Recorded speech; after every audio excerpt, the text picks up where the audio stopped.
राहुल गांधी पर बीजेपी का poster war, Pakistan army chief Asim Munir से की राहुल गांधी की तुलना। राहुल गांधी पर बीजेपी का हमला, कहा पाकिस्तान की भाषा बोल रहे हैं राहुल। बीजेपी बोली राहुल ने एक बार भी नहीं पूछा कि पाकिस्तान के कितने विमान मार गिराए, पीएम मोदी को बधाई तक नहीं दी। राहुल गांधी पर केंद्रीय मंत्री गिरिराज सिंह का हमला, कहा पंडित नेहरू से लेकर राजीव गांधी तक उन्होंने आरक्षण को नकारा, ये लोगों में भ्रम पैदा करते हैं।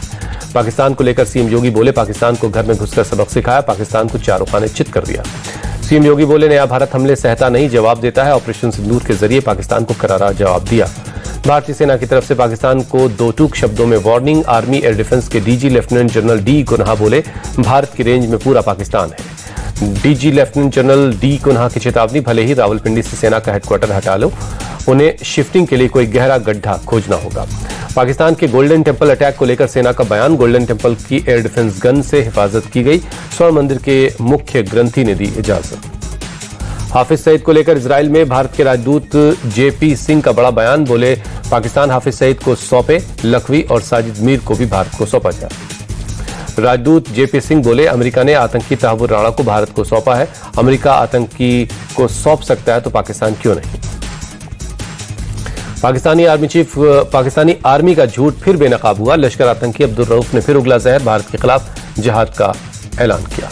पाकिस्तानी सेना आतंकी रऊफ को बताती है सिविलियन, लश्कर के को फाउंडर मक्की का दामाद है रऊफ। चीन में पाकिस्तान के डिप्टी पीएम की बेइज्जती, किसी सीनियर अधिकारी ने नहीं किया रिसीव, बेइज्जती के लिए पाकिस्तान में ट्रोल हो रहे हैं इसहाक डार। शहबाज शरीफ ने फिर की भारत की नकल, जनरल मुनीर के साथ कराची नेवी बेस पहुंचे शहबाज शरीफ ने की जनरल मुनीर की तारीफ। ऑपरेशन सिंदूर से जुड़ा बड़ा खुलासा, ऑपरेशन में 64 पाकिस्तानी सैनिक और अधिकारी मारे गए, चिनार कोर के सामने 64 पाकिस्तानी सैनिक मारे गए, चिनार कोर के पास 10 से 15 आतंकी भी ढेर हुए। ऑपरेशन सिंदूर के दौरान सवाई नाला और सायदा बिलाल टेरर कैंप तबाह, पाकिस्तान के करीब 45 बंकर ध्वस्त हुए, पाकिस्तानी सेना के जवान मैदान छोड़कर भाग गए। भारतीय वायुसेना ने नया वीडियो जारी किया, वीडियो में दिखा इंडियन एयरफोर्स का पराक्रम। Army chief general Upendra Dwivedi ने राजस्थान के बॉर्डर एरिया का दौरा किया, वेस्टर्न कमांड में जनरल द्विवेदी ने जवानों से मुलाकात कर उनका हौसला बढ़ाया। आर्मी चीफ ने कोनार कॉर्प्स के अग्रिम मोर्चे जैसलमेर के लौंगेवाला पोस्ट का दौरा किया, पाकिस्तानी हमले की साजिश को नाकाम करने वाले जवानों को बधाई दी। जम्मू कश्मीर के पुंछ में एलओसी सटे इलाके में बम मिला, बम निरोधक दस्ते ने डिफ्यूज किया, सुरक्षा बलों ने इलाके को घेर कर तलाशी अभियान चलाया। ऑपरेशन सिंदूर पर बने सांसदों के प्रतिनिधिमंडल की यात्रा दुबई से शुरू होकर जर्मनी पर खत्म होगी। 21 जून से 5 जून तक दुनिया भर में भारत के पक्ष को रखेंगे ये सांसद। रायगढ़ के पनवेल में बीजेपी ने सेना के सम्मान में निकाली तिरंगा यात्रा, बड़ी संख्या में लोग शामिल हुए। अमृतसर में तिरंगा यात्रा में तरुण चुग शामिल हुए, कहा भारत की वीर सेना के सम्मान में हर नागरिक अपने हाथों में तिरंगा लेकर निकल रहा है।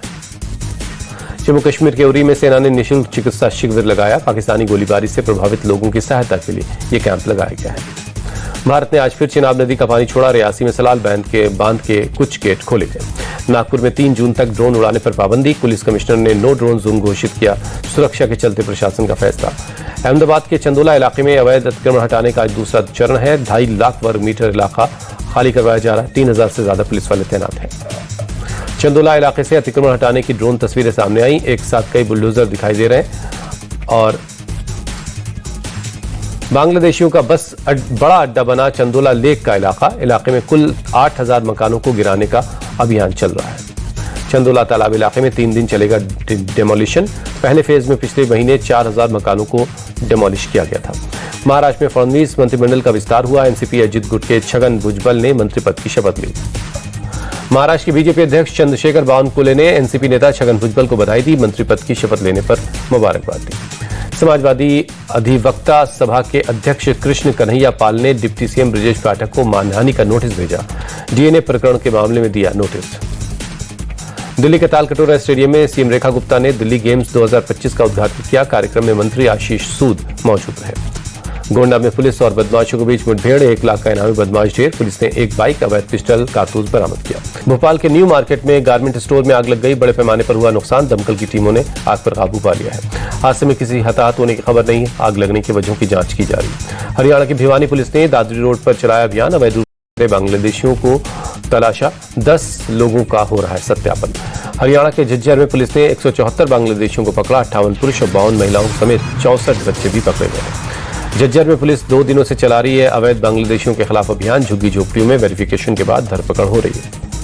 पश्चिम बंगाल के नादिया में दर्दनाक सड़क हादसा, बस और मारुति वैन की हुई जोरदार टक्कर, वैन में सवार 5 लोगों की मौत। तेलंगाना के विकाराबाद में सड़क हादसा, ट्रक और बस में हुई जोरदार भिड़ंत, 4 की मौत, 17 लोग जख्मी। चमोली के पीपलकोटी टंगड़ी इलाके में मूसलाधार बारिश से बरसाती नाला उफान पर, पीपलकोटी में 4 गाड़ियां मलबे में फंसी, बाद में उन्हें निकाल लिया गया। बारिश की वजह से टंगड़ी पागल नाला भी उफान पर है, कुछ इलाकों में बर्फबारी भी हुई है। पहाड़ों से मलबा आने की वजह से कुछ जगहों पर ट्रैफिक बाधित रहा, प्रशासन ने लोगों को अलर्ट कर दिया है। गुवाहाटी में भारी बारिश की वजह से कई हिस्सों में जलभराव, सड़कों पर 1-1.5 फीट पानी भर गया। सड़कों पर पानी भरने से लोगों की गाड़ियां खराब हुई, पानी में स्कूटी खींचते नजर आए लोग। हालात संभालने के लिए असम एसडीआरएफ की टीम मौके पर लगाई गई। भारी बारिश के बाद बेंगलुरु शहर के कई हिस्सों में पानी भर गया, लोगों की परेशानी बढ़ी। कर्नाटक में अगले 7 दिनों तक बारिश का अलर्ट है, कोस्टल इलाकों में बारिश का ऑरेंज अलर्ट है, चिकमंगलूर जिले के लिए रेड अलर्ट जारी हुआ है। बेंगलुरु में भारी बारिश से बिगड़े हालात, जगह जगह पानी भरा। नेता प्रतिपक्ष आर अशोक और Karnataka BJP chief BY Vijendra ने जल भराव से प्रभावित इलाकों का दौरा किया। महाराष्ट्र के पुणे में हुई बेमौसम बारिश, 1 घंटे की बारिश में एयरपोर्ट पर पानी भर गया, यात्रियों की बड़ी परेशानी। आंध्र प्रदेश के विजयवाड़ा में मौसम का मिजाज बदला, शहर के कई हिस्सों में बारिश हुई है। ज्येष्ठ माह के दूसरे बड़े मंगलवार है आज, अयोध्या के हनुमानगढ़ी में लगी लोगों की भीड़। प्रयागराज में लेटे हनुमान मंदिर भी पहुंच रहे हैं लोग, ज्येष्ठ माह के दूसरे बड़े मंगलवार पर लोगों ने दर्शन किया। लखनऊ में हनुमान मंदिरों में लोगों की भीड़, मंगलवार के मौके पर भक्तों ने बजरंगबली का दर्शन किया। भूटान का सबसे बड़ा सोलर पावर प्रोजेक्ट बनाएगी रिलायंस पावर, अनिल अंबानी की कंपनी ने टर्म शीट साइन की है। आकाश तीर डिफेंस सिस्टम बनाने वाली कंपनी बीईएल का मुनाफा बढ़ा, चौथी तिमाही मुनाफा 18% बढ़कर 2127 करोड़ रुपए हुआ। पावर ग्रिड कॉर्पोरेशन ने जनवरी-मार्च तिमाही के नतीजे जारी किए हैं, 4142.87 करोड़ रुपए रहा मुनाफा, सालाना आधार पर रेवेन्यू 2.48% बढ़ा। कंपनी ने डिविडेंड देने का ऐलान किया है। वोडाफोन और आइडिया की एजीआर से जुड़ी याचिका सुप्रीम कोर्ट से खारिज होने के बाद कंपनी के शेयर 8% टूटे। कंपनी ने 45,457 करोड़ की पेनल्टी ब्याज को माफ करने की मांग की थी। डीएलएफ ने चौथी तिमाही के नतीजे घोषित किए, शुद्ध लाभ 39% बढ़कर 1,282 करोड़ रुपए हुआ। यूएई के एमिरेट्स एनबीडी बैंक भारत में शुरू करेगी अपनी बैंकिंग सेवा, आरबीआई ने सब्सिडियरी स्थापित करने की सैद्धांतिक मंजूरी दे दी है। विदेशी प्रमोटर्स वाली कंपनियों के लिए सख्त नियम बनाने की तैयारी में है सरकार, ई कॉमर्स से लेकर दवा कंपनियों तक के बिजनेस हो सकते हैं प्रभावित।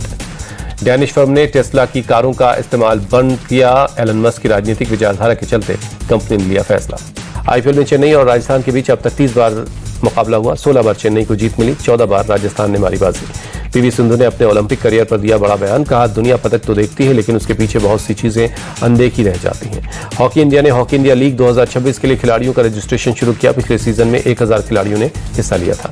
दीव में खेलो इंडिया बीच गेम्स 2025 का उद्घाटन, केंद्रीय मंत्री मनसुख मांडविया भी शामिल हुए।